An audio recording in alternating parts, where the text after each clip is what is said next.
Shalom bien-aimé en Christ, c'est votre frère héritier Wei. Nous bénissons Dieu pour cette grâce de vous avoir parmi nos auditeurs. Paix et grâce sur vous et vos familles. Aujourd'hui nous allons partager un sujet sensible sur le combat spirituel avec comme thème les ennemis spirituels. Qui sont-ils et comment les vaincre? Texte biblique, Éphésiens chapitre 6 versets 10 à 12. Au reste, fortifiez-vous dans le Seigneur, et par sa force toute puissante. Revêtez-vous de toutes les armes de Dieu, afin de pouvoir tenir ferme contre les ruses du diable. Car nous n'avons pas à lutter contre la chair et le sang, mais contre les dominations, contre les autorités, contre les princes de ce monde de ténèbres, contre les esprits méchants dans les lieux célestes. 1. Le contexte du passage. Paul écrit aux chrétiens d'Éphèse pour les encourager à rester fermes dans leur foi.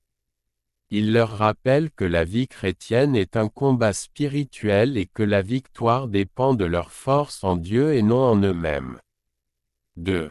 L'exhortation à se fortifier, verset 10. Paul commence par un appel à être fort dans le Seigneur. Cela signifie que notre force ne vient pas de nous-mêmes mais de Dieu. Nous devons nous appuyer sur sa puissance et non sur nos capacités humaines. Par exemple, un enfant essayant de soulever un sac trop lourd pour lui. S'il demande l'aide de son père, il peut le porter sans difficulté. De la même manière, nous devons nous appuyer sur Dieu pour triompher des difficultés spirituelles. 3. Le revêtement de l'armure, verset 11. L'apôtre Paul compare la vie chrétienne à un combat. Pour résister aux attaques du diable, nous devons revêtir toutes les armes de Dieu. Pourquoi? Le diable utilise des ruses, il ne nous attaque pas toujours directement, mais avec la tentation, le doute, le mensonge et la peur. L'armure est complète, nous devons prendre chaque pièce pour être protégés de tous côtés. Je me permets de prendre l'exemple d'un soldat ne va jamais au combat sans son équipement. Un chrétien doit également être bien équipé spirituellement pour résister aux attaques de l'ennemi. 4. Une lutte spirituelle, verset 12.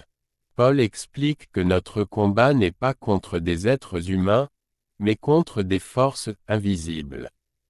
Les dominations, puissances démoniaques qui influencent les sociétés. Les autorités, esprits maléfiques qui exercent un contrôle. Les princes de ce monde de ténèbres, forces du mal qui dominent le monde. Les esprits méchants dans les lieux célestes, démons et esprits sataniques. Que nous allons revenir avec force dans la suite, mais répondons d'abord à ces questions. Ce que cela signifie pour nous. Nos véritables ennemis ne sont pas les hommes, mais les forces spirituelles qui les influencent. Nous devons combattre ces forces par la prière, la parole de Dieu et la foi. Illustration. Un chrétien qui se bat contre les autres personnes au lieu de prier, c'est comme un boxeur qui frappe dans le vide au lieu d'atteindre son vrai adversaire. Comprendre Éphésiens chapitre 6 verset 12 qui sont nos véritables adversaires. Paul nous révèle que notre combat spirituel n'est pas contre les hommes, mais contre des puissances invisibles qui influencent le monde. Analysons chacune d'elles avec des exemples concrets de leurs manifestations. 1. Les dominations, en grec, archaï. Qui sont-elles? Les dominations sont des puissances spirituelles qui ont une autorité sur des territoires ou des nations entières. Ce sont des esprits sataniques qui influencent des royaumes, des gouvernements et des structures de pouvoir pour s'opposer aux desseins de Dieu. Exemple concret de leur manifestation. Dans la Bible, dans Daniel chapitre 10 verset 13, un ange dit que le prince de Perse, un démon territorial, l'a retenu pendant 21 jours. Cela montre qu'il y a des esprits maléfiques qui influencent des nations.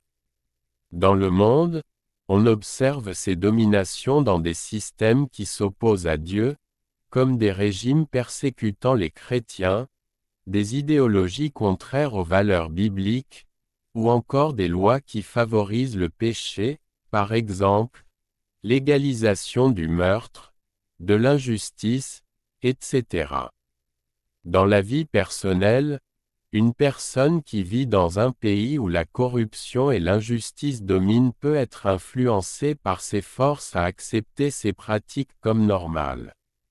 2. Les autorités, en grec, exousia. Qui sont-elles? Ce sont des esprits sataniques qui exercent un pouvoir sur les institutions, les cultures et les systèmes de pensée. Elles contrôlent les idéologies et manipulent les esprits humains pour éloigner les gens de Dieu. Exemple concret de leur manifestation. Dans la Bible, lorsqu'Hérode ordonne de tuer les bébés après la naissance de Jésus, Matthieu chapitre 2 verset 7, il est influencé par une autorité démoniaque qui cherche à empêcher le plan de Dieu. Dans le monde, on les retrouve dans des doctrines et philosophies antichrétiennes, athéisme militant, occultisme, religion trompeuse, etc. Un exemple est l'endoctrinement des jeunes dans certaines écoles ou médias pour nier l'existence de Dieu. Dans la vie personnelle, une personne qui se met soudain à croire que Dieu n'existe pas après avoir été exposée à certaines idées philosophiques peut être sous l'influence de ces autorités. 3. Les princes de ce monde de ténèbres, en grec, cosmocrator. Qui sont-ils? Ce sont des esprits diaboliques qui dirigent des groupes, des organisations occultes et des mouvements qui propagent activement le mal dans le monde. Ils travaillent dans l'ombre et influencent les décisions des élites mondiales pour établir un règne anti-chrétien. Exemple concret de leur manifestation. Dans la Bible, lorsque Satan propose à Jésus tous les royaumes du monde en échange de l'adoration, Matthieu chapitre 4 versets 8 à 9, il révèle qu'il contrôle ces royaumes par ces princes des ténèbres. Dans le monde, on peut voir leur action dans certaines sociétés secrètes, groupes occultes et mouvements qui encouragent consciemment le mal, par exemple, groupes sataniques, industries qui normalisent le péché comme l'occultisme dans les médias. Dans la vie personnelle, quelqu'un qui était intègre mais qui, en rejoignant un cercle influent, se met à faire des pactes occultes pour obtenir du pouvoir et sous l'influence de ces princes. 4. Les esprits méchants dans les lieux célestes. Qui sont-ils? Ce sont des démons qui agissent directement sur les individus. Ils influencent les pensées, les émotions et les actions des gens pour les amener à pécher, à détruire leur vie et à s'éloigner de Dieu. Exemple concret de leur manifestation. Dans la Bible, un exemple clair est le cas du démon qui tourmentait un homme dans Marc chapitre 5 versets 1 à 20. Ce démon influençait son comportement et le poussait à s'autodétruire.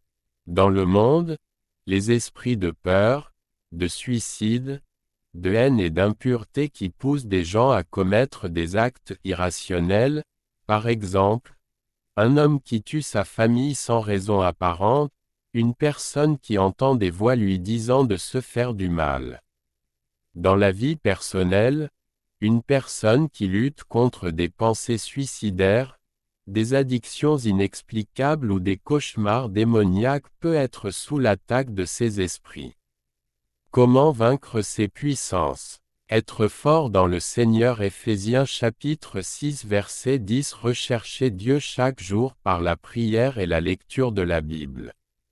Revêtir l'armure de Dieu. Éphésiens chapitre 6 verset 13 à 17. Porter la vérité, la justice, la foi et utiliser la parole comme arme. Pratiquez la prière et le jeûne. Matthieu chapitre 17 verset 21. Certaines forces démoniaques ne sont chassées que par la prière intense et le jeûne.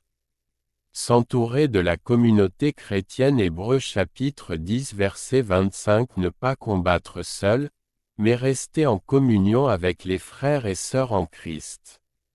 Dénoncer et refuser les influences sataniques. Jacques chapitre 4 verset 7. Rejeter toutes les pratiques occultes, les influences négatives et les alliances avec le mal. 5. Application pratique. 1. Se fortifier dans le Seigneur. Cela revient à passer du temps dans la prière et la lecture de la Bible. 2. Revêtir l'armure de Dieu. Flèche vers la droite. Lire Éphésiens chapitre 6 versets 13 à 18 et s'équiper chaque jour. 3. Reconnaître le combat spirituel. Flèche vers la droite. Ne pas se laisser distraire par les conflits humains, mais prier et rester en communion avec Dieu. Conclusion. Éphésiens chapitre 6 versets 10 à 12 nous rappelle que la vie chrétienne est une bataille spirituelle.